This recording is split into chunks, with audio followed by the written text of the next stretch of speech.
Là, vous venez de voir un enfant qui ouvre sa nouvelle console de salon chinoise pour Noël. C'est exactement le genre de scène que vous pourriez voir dans ces prochaines années. Pour ceux qui ne l'auraient pas encore compris, les Chinois vont bientôt rentrer sur le marché des consoles de salon. Dans cette émission, je vais vous parler de cette future console de salon 100% made in China, de ses futurs jeux, de la place qu'elle va prendre sur le marché, et en fin de vidéo, on parlera de sa probable fenêtre de lancement. Personnellement, j'ai compris que les Chinois allaient se lancer sur le marché des consoles de salon l'année dernière avec la sortie de Black Myth Wukong. Pourtant, personne n'en parle. Aucun journaliste n'a encore évoqué le sujet, et à chaque fois que moi-même j'en parle sur différents forums, la plupart des gens restent incrédules. C'est comme si la plupart des gens étaient incapables d'imaginer le marché des consoles de salon autrement qu'à travers le triangle amoureux PlayStation, Xbox, Nintendo qu'on a l'habitude de connaître. Faut dire que les trois constructeurs font partie du paysage depuis très longtemps, depuis quasiment un quart de siècle pour ainsi dire. Certains d'entre vous n'ont peut-être jamais rien connu d'autre d'ailleurs. C'est comme si on essayait d'imaginer le monde des PC avec autre chose que Microsoft, Apple et Linux. Pour moi, la question n'est plus de savoir si les Chinois vont lancer une console de salon, mais plutôt quand est-ce qu'ils vont la lancer et quelle place cette nouvelle console va prendre sur le marché. Aujourd'hui, il faut bien comprendre qu'on arrive non seulement à la fin d'une génération, mais également à la fin d'une ère. Une génération de consoles, vous savez ce que c'est la durée d'exploitation d'une machine, et disons qu'une ère, c'est une époque au cours de laquelle plusieurs constructeurs se font la guerre des consoles. Depuis 2001 et la sortie de la première Xbox, on est à l'ère PlayStation, Xbox, Nintendo par exemple. Et avant 94, date de la sortie de la PlayStation 1 qui a enterré Sega, on était à l'ère Sega, Nintendo. Et encore avant, on était à l'ère Atari versus le reste du monde. On peut même d'ailleurs s'amuser à remonter encore plus loin et dire que l'ère précédente, c'était l'ère des bornes d'arcade qui correspond un peu à la préhistoire du jeu vidéo. Alors pourquoi je dis qu'on arrive à la fin d'une ère et quels sont les signes qui le prouvent ? C'est simple, une ère se caractérise principalement par une compétition entre plusieurs constructeurs. Avant c'était Sega et Nintendo, maintenant c'est principalement PlayStation et Xbox. Nintendo étant à part, personne ne se bat réellement contre Nintendo, ils ont un peu leur marché à part avec leur clientèle, etc. Aujourd'hui absolument personne ne marche sur les plates-bandes de Nintendo. Sauf que pour qu'il y ait une compétition, encore faut-il que les deux compétiteurs aient envie de devenir premiers. Et oui, si le deuxième jette l'éponge et arrête de se battre, dans ce cas-là, il n'y a plus aucune compétition. Si le deuxième accepte sa place de deuxième comme une grosse victime, alors il va arrêter de prendre des risques et de challenger le premier. Et le premier, lui, il va arrêter de faire des efforts et de se battre pour garder sa première place, puisqu'il n'est plus menacé par quoi que ce soit. Or, c'est exactement ce qu'on observe en ce moment. Xbox n'a pas simplement foiré cette génération, ils ont carrément démissionné de la compétition pour plusieurs raisons. Premièrement, on ne le dira jamais assez, mais pour vendre des consoles, il faut proposer des exclusivités. Si tous les jeux qui sortent sur votre console sortent chez la concurrence, et qu'en plus de ça, la concurrence possède ses propres exclusivités, alors à ce moment-là, autant acheter une seule console, celle du concurrent, et comme ça, on a tous les jeux. Or, Xbox n'a presque plus aucune exclusivité valable aujourd'hui, et le peu qui sort fait franchement peine à voir. C'est à des années-lumière de la qualité des exclus qu'on peut trouver sur PlayStation. Et c'est quelqu'un qui a acheté la série X et pas la PlayStation 5 qui vous dit ça. Sans parler des exclus Xbox qui ont été présentés lors du lancement et dont on n'a toujours pas vu la couleur des années plus tard. Je pense par exemple à Fable, à Perfect Dark ou à State of Decay 3. Xbox possède pourtant une armada de studios qu'ils ont rachetés à coût de milliards. Normalement, avec autant de studios, même si on imagine que chaque jeu prendrait 4 ou 5 ans de développement par exemple, on devrait avoir au minimum 3 ou 4 AAA par an. Or, on en est très loin aujourd'hui. Deuxièmement, et ça c'est vraiment le coup de grâce qui va enterrer Xbox, ou du moins qui va l'enterrer en tant que constructeur, c'est le fait qu'ils aient décidé de lâcher toutes leurs exclus chez PlayStation, ce qui est littéralement le pire aveu d'échec pour un constructeur. C'est-à-dire qu'on a là l'une des entreprises les plus puissantes du monde, avec une capitalisation boursière supérieure au PIB de beaucoup de pays du monde, et pourtant les mecs sont obligés d'aller se prostituer chez la concurrence pour espérer gratter quelques pièces, tellement ils ont du mal à vendre leur console. Je me souviens qu'à l'ère PS3 360, la Xbox 360 fonctionnait tellement bien qu'elle avait failli dépasser la PS3 en termes de vente en fin de génération. Personnellement, j'ai jamais acheté la PS3 alors que j'avais eu la PS1 et la PS2 et plus tard j'ai eu la PS4, tellement la PS3 s'était chiée dessus à son lancement. Et aujourd'hui, Xbox n'est plus que l'ombre de lui-même. Ils ont tellement chuté aujourd'hui qu'ils sont obligés d'aller faire la manche chez Sony pour continuer d'exister. Cette fois, Sony n'a pas simplement gagné une génération de plus, ils ont carrément éteint la concurrence et soumis leur adversaire. Et forcément, en face, PlayStation se repose sur ses acquis. Pourquoi ? Parce que aucune entreprise ne prend des risques pour le plaisir de prendre des risques. En général, quand une entreprise prend des risques, c'est soit pour essayer de prendre la première place, ou soit c'est pour essayer de la conserver. Or, étant donné qu'actuellement il n'y a plus vraiment de compétition parce que Xbox ne cherche plus du tout à devenir premier, ils ont abandonné, et ben dans ce cas-là, PlayStation n'a plus aucune raison de prendre des risques. Voilà pourquoi au dernier State of Play, il y a eu quasiment aucun jeu first party de présenté chez PlayStation. Alors évidemment, ils vont en présenter et ils vont en sortir beaucoup à l'avenir, mais ce que j'essaye de dire, c'est qu'actuellement, ils n'ont aucune raison de se presser. Ils ont tout leur temps. La PS5 se vend comme des petits pains, et par exemple, l'année prochaine, quand GTA 6 va sortir, on sait tous très bien que la quasi-totalité des joueurs vont s'acheter une PS5 ou une PS5 Pro pour y jouer. Et ça va encore augmenter les ventes qui sont déjà stratosphériques. Au rythme où ça va aujourd'hui, il est fort probable que la PS5 termine cette génération en ayant vendu quasiment 4 ou 5 fois plus de consoles que Xbox. Donc je le répète, Xbox n'a pas juste perdu une génération, on peut carrément dire qu'ils sont en voie de disparition aujourd'hui.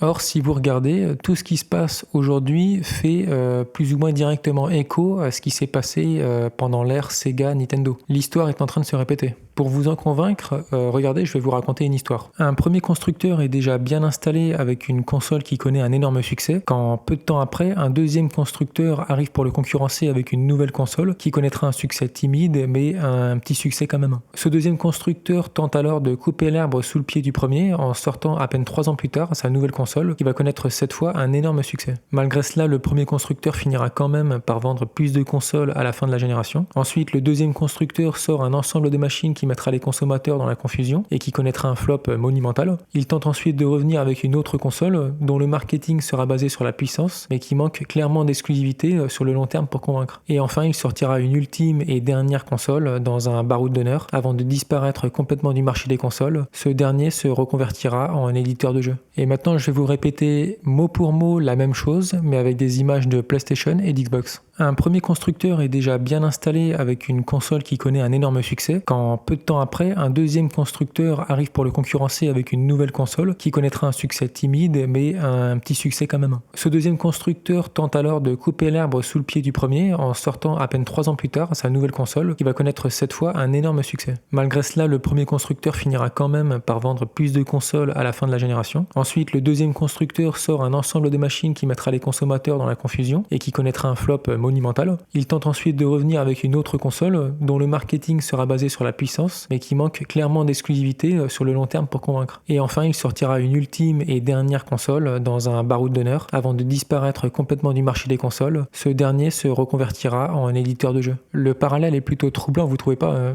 L'histoire a tendance à se répéter. Selon moi, la Xbox Series X, c'est un petit peu la Sega Saturn de Microsoft. Sauf que si c'est vrai, ça voudrait dire que la prochaine console de Microsoft serait la Dreamcast, autrement dit leur dernière console. Et Xbox finira comme Sega, c'est-à-dire qu'ils continueront d'exister, mais en tant qu'éditeurs de jeux. Et d'ailleurs, ils en prennent déjà la route, puisqu'à partir du moment où ils commencent à céder leurs exclus sur PlayStation, ils ne réfléchissent déjà plus comme un constructeur, mais comme un éditeur de jeux. Par contre, évidemment, même si la comparaison avec Sega est amusante, il faut garder à l'esprit que ça ne veut pas forcément dire que l'histoire va s'écrire exactement de la même façon. Désormais, même si Xbox essaye de donner l'impression qu'ils veulent encore se battre, en parlant par exemple de leur future console de salon, en vérité, ils sont discrètement en train de quitter le ring de la guerre des consoles et ils se dirigent lentement mais sûrement vers le vestiaire. Et ce vide va créer un appel d'air qui va attirer un nouveau constructeur sur le marché. Et ce nouveau constructeur, il sera chinois. En réalité, les Chinois sont déjà prêts à plusieurs niveaux pour rentrer sur le marché des consoles de salon.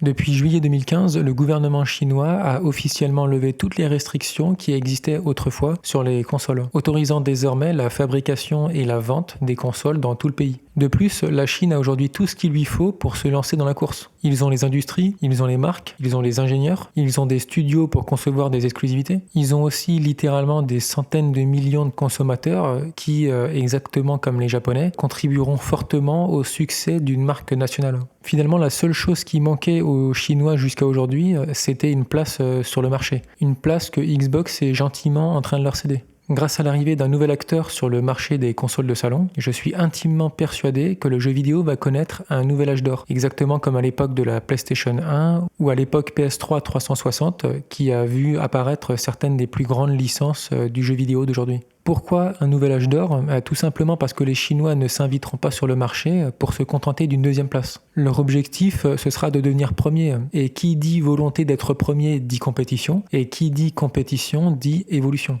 PlayStation devra redoubler d'efforts pour conserver sa place de leader, tandis que la Chine devra se dépasser pour espérer prendre la première place. Et peu importe qui sera premier, puisqu'au final, ce seront les joueurs qui en sortiront gagnants. Et je crois que cette relance de la compétition aura pour effet de booster la production et les sorties de jeux exclusifs. À ce sujet, je vais vous faire une petite prédiction. Je pense que pour chaque grande licence qui existe aujourd'hui, les Chinois proposeront un jeu soit équivalent, voire supérieur. Par exemple, les Chinois ont déjà sorti leur équivalent de God of War l'année dernière, puisque c'était Black Myth Wukong, et ce n'est que le début selon moi. Je pense qu'à terme, les Chinois sortiront leur propre Gran Turismo par exemple, ou leur Assassin's Creed, leur Uncharted, leur Call of Duty, etc. Et qui sait, peut-être qu'ils ressusciteront certains types de jeux qui n'existent plus aujourd'hui. Essayez par exemple d'imaginer un Splinter Cell ou un Burnout sous Unreal Engine 5. Ne me dites pas que ça vous fait pas rêver. Et je pense que non seulement les Chinois proposeront leur propre licence dans chaque domaine, je pense même que ces dernières auront de fortes chances d'être qualitativement supérieures aux jeux dont elles s'inspirent, pour la simple et bonne raison que les jeux vidéo chinois, contrairement à de plus en plus de jeux occidentaux, seront conçus par des gamers, c'est-à-dire par des amoureux du jeu vidéo, dans le but de nous proposer les meilleures expériences possibles de jeux vidéo, à bon entendeur. Autrement dit, les Chinois ne feront pas que copier ou amalgamer des jeux étrangers.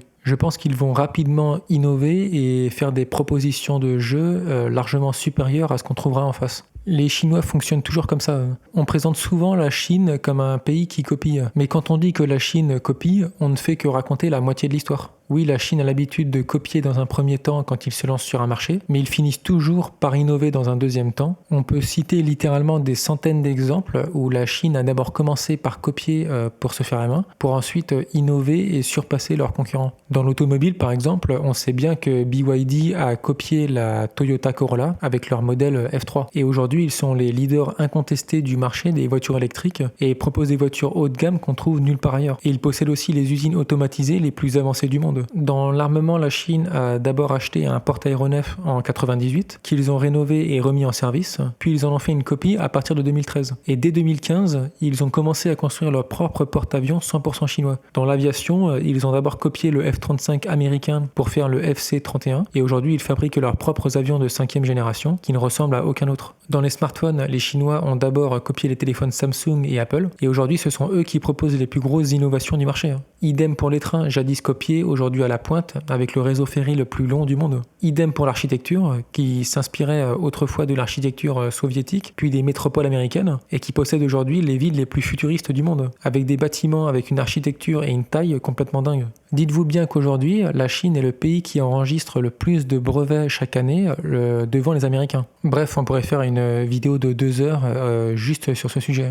Et selon moi, les Chinois vont faire pareil sur le marché du jeu vidéo. C'est-à-dire qu'ils vont d'abord commencer par copier et s'inspirer des autres, puis ensuite ils vont innover et surpasser leurs concurrents comme ils le font quasiment à chaque fois. Parce qu'il faut bien comprendre une chose, c'est que les Chinois ont l'ambition de devenir les meilleurs dans tous les domaines. Or, par définition, celui qui copie, c'est forcément celui qui est deuxième. C'est pourquoi pour la Chine, la copie, c'est qu'une étape. Le but, c'est d'être celui qui innove, c'est d'être celui dont s'inspirent les autres. Quand est-ce que la Chine sera susceptible de lancer sa première console de salon ? Premièrement, je ne pense pas que la Chine se risquera à lancer sa première console de salon à l'international en face à face avec la PS6. Exactement de la même manière que lorsque Sega est arrivé sur le marché des consoles internationales, ils sont arrivés 2 ans après Nintendo. Idem pour Microsoft, qui est arrivé à peu près 1 an et demi après la PlayStation 2. En règle générale, quand un nouveau constructeur se lance, il évite de se lancer en face de quelqu'un. C'est déjà assez difficile comme ça de concevoir et de lancer une console. Il va pas en plus se tirer une balle dans le pied en se présentant en face de quelqu'un. Sauf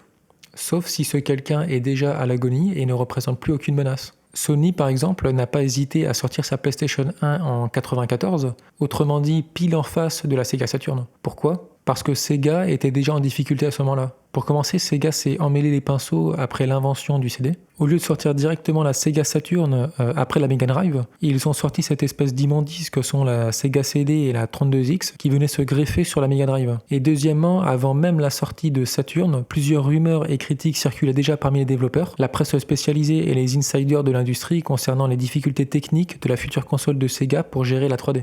Aujourd'hui, il n'est pas complètement impossible d'imaginer une nouvelle console de salon chinoise se lancer en face d'une Xbox sous respirateur artificiel. Il suffit de regarder les faiblesses de Xbox et les forces de la Chine aujourd'hui. Pour ce qui est des faiblesses de Xbox, elles sont simples. Une base de consommateurs de plus en plus faible, un parc de consoles installé qui est complètement ridicule, des studios first party qui ressemblent à des poulets sans tête, c'est-à-dire qu'ils sont encore en vie, ils sont là, mais ils ont l'air complètement perdus, on ne sait pas ce qu'ils font. Et le pire, encore une fois, c'est d'avoir lâché toutes ces exclus chez PlayStation. Maintenant, essayez d'imaginer un instant le lancement de la prochaine Xbox et je vais vous poser une question très simple. Sur quelle exclusivité Xbox a-t-il l'intention de s'appuyer pour vendre sa prochaine console ? Même si Xbox ressort des exclus pour l'occasion, et c'est sûrement ce qu'ils vont faire, il y a forcément une perte de confiance de la part des joueurs. Combien de joueurs vont se risquer à acheter une nouvelle console si toutes les exclus qu'on y trouve vont se retrouver chez la concurrence quelques années après ? Dans ce cas-là, autant attendre quelques années et acheter la PS6 plus tard. Avec la série X, Xbox a clairement voulu faire les malins en mode c'est nous qui avons la plus grosse, mais ils ont clairement négligé les exclus. Un chasseur sachant chasser sans exclus est-il un bon chasseur ? Résultat, ils se sont mangés l'iceberg PlayStation et maintenant ils sont dans le déni. Ils refusent d'admettre que leur bateau coule et ils vont finir comme simple éditeur. De l'autre côté, la Chine possède d'énormes qualités.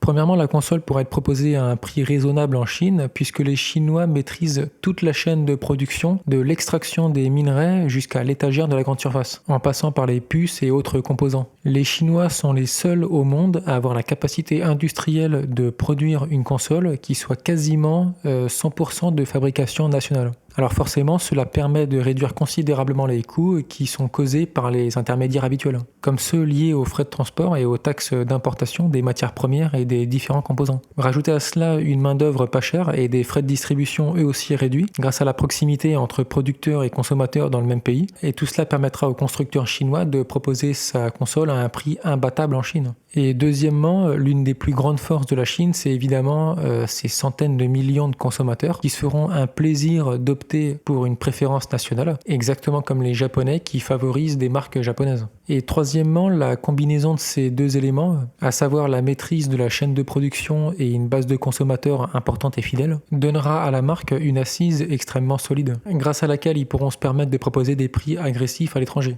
En fait, la Chine, avec ses 1,4 milliard d'habitants, il pourrait quasiment se payer le luxe d'être numéro 1 mondial en termes de vente, sans pour autant quitter les frontières de la Chine. C'est limite si réussir à l'étranger, ce serait juste du bonus en fait. Je sais pas si vous savez, mais le marché interne de la Chine est tellement vaste qu'il arrive souvent à se suffire à lui-même. Et grâce à ça, il y a plusieurs multinationales chinoises qui sortent parfois des produits qui ne sont disponibles qu'en Chine. Et pourtant, ils font quand même des millions de ventes. Alors que leurs concurrents, qu'ils soient américains ou japonais, sont obligés de vendre à l'international s'ils espèrent devenir numéro 1. C'est ça la plus grande force de la Chine. Vous pouvez les critiquer, être jaloux, faire vos rageux si vous voulez, mais personnellement j'ai la conviction profonde que lorsque les Chinois vont se lancer sur le marché, ils vont rouler sur la concurrence. Et je vais d'ailleurs vous faire une autre petite prédiction au sujet cette fois-ci de la future génération ou des futures générations de joueurs. Aujourd'hui on peut affirmer sans trop se tromper que l'industrie du jeu vidéo a été largement dominée par les Japonais. L'ère Atari était l'exception qui confirme la règle. D'ailleurs, j'ouvre une parenthèse, mais vous pouvez remarquer que tous les constructeurs qui ont systématiquement échoué sur le marché des consoles étaient américains. Atari était américain, Sega était américain, même si c'est la branche japonaise qui s'est chargée des consoles. Les Américains ont énormément influencé l'orientation de l'entreprise, et notamment son marketing. Et Xbox est américain. Je referme la parenthèse. Depuis la sortie de la NES en 83, les Japonais dominent le marché, aussi bien celui des consoles de salon que des consoles portables ou des jeux vidéo. Depuis les années 80, ça fait 2 générations, voire quasiment 3, qui ont grandi essentiellement avec des jeux japonais. Et donc avec la culture japonaise qui transparaît à travers tous ces jeux. On a l'habitude de voir des environnements japonais, des styles graphiques japonais, des personnages japonais, des styles d'écriture japonais. Bref, le Japon et l'influence de la culture japonaise sont totalement indissociables aujourd'hui du jeu vidéo. Eh bien je crois, et à mon avis il y en a plus d'un qui vont bondir de leur fauteuil en entendant ça, mais je crois que le futur du jeu vidéo appartient aux Chinois. Je crois que les futures générations de joueurs, c'est-à-dire ceux qui sont nés pendant cette décennie et qui vont naître plus tard, vont grandir avec des consoles et des jeux largement influencés par la Chine. C'est-à-dire que de la même manière que pour vous et moi, le jeu vidéo est naturellement associé au Japon, je crois que pour les générations futures, le jeu vidéo sera naturellement associé à la Chine. Et évidemment, je me doute que beaucoup d'entre vous vont réagir à ça, en réfutant cette idée, non pas parce que vous avez réfléchi et que vous pensez que c'est faux, mais surtout parce que ça touche vos émotions et que vous voulez défendre votre église. Mais je vous rappelle que je suis de la même génération que vous et que j'ai grandi avec des jeux japonais omniprésents. Mais ça ne m'empêche pas d'observer objectivement l'évolution du jeu vidéo et d'émettre des théories en dehors de toute considération émotionnelle.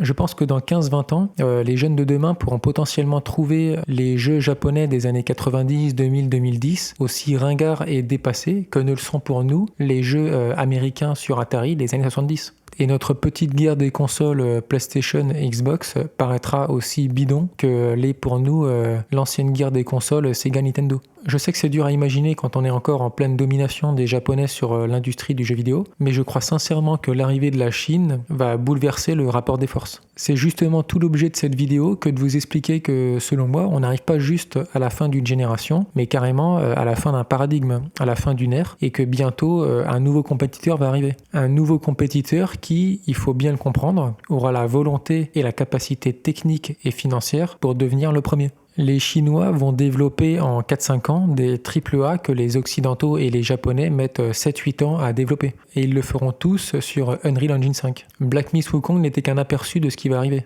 Les Occidentaux ont créé l'Unreal Engine 5 et les Chinois vont montrer au monde entier comment on s'en sert. Pendant que les Japonais s'entêteront par fierté à utiliser des moteurs propriétaires qui ont une voire 2 générations de retard. Je ne sais pas ce qu'il en est pour vous, mais personnellement, je n'ai jamais été pro quoi que ce soit. Je n'ai jamais été pro PlayStation, pro Xbox ou pro Nintendo. Dans mon enfance, j'ai eu la chance d'avoir une console Sega, des consoles PlayStation, des consoles Xbox, Nintendo et un PC. J'ai eu la chance de pouvoir réellement toucher à tout, contrairement à beaucoup de joueurs qui prétendent ne pas être pro quelque chose, mais qui en vérité ont d'une part grandi qu'avec du PlayStation ou du Nintendo, et qui d'autre part vont péter un câble dès qu'on remet en cause leur religion vidéoludique. Moi personnellement, j'ai toujours été pro jeu vidéo, quel que soit le support. J'ai eu la PS1 et la PS2 et à la PS3 j'ai choisi la 360 sans hésiter parce que c'était la meilleure console. Ensuite à la génération suivante j'ai choisi la PS4 parce que la One était complètement à chier. Et dans cette génération j'ai d'abord eu la série X pendant plusieurs années que j'ai revendue il y a pas très longtemps et j'ai l'intention d'acheter bientôt la PS5 Pro notamment pour streamer. Bref, je me fous complètement de la marque.